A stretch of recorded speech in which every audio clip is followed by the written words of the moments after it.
రాజ్యంలో మాకు రాజు కావాలి అని ఒక దండోర వేయిస్తారు. దండోర వేయిస్తే అక్కడ ఉన్న వాళ్ళు ఆ రాజుకు అప్లికేషన్ పెట్టుకోమని చెప్తారనమాట. చెప్తే ఆశ్చర్యకరంగా ఒక్కరు కూడా అప్లై చేయరు. ఎందుకు చేయరంటే ఆ రాజ్యంలో ఒక కండిషన్ ఉంటుంది. ప్రతి సంవత్సరం చివరి వారంలో వారు ఆ ఊరి చివరల ఒక నది ఉంటుంది. నది అవతల ఒక అడవి ఉంటుందన్నమాట. అడవిలో గడిపి రావాలి వారం రోజులు.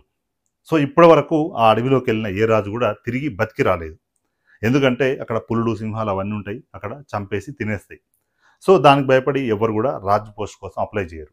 చేయకపోతే చివరికి ఒక పిల్లాడు మాత్రం నేనుంటా అని చెప్పి వస్తాడు. రాజ్యాధికారం తీసుకుంటాడు.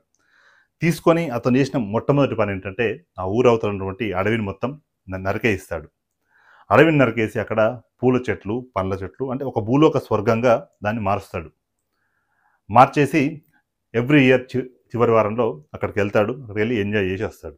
సో ఇక్కడ నేను చెప్పేది ఏంటంటే ఆ పిల్లాడు చేసిన తెలివి, నీకు ఫ్యూచర్లో సమస్యలు వస్తాయని తెలిసినప్పుడు నీ టాలెంట్, నీ క్రియేటివిటీతో ఆ సమస్యలను పరిష్కరించడానికి ముందే ఆలోచించాలి. ఆ సమస్యలు వచ్చేంత వరకు ఉండకూడదు.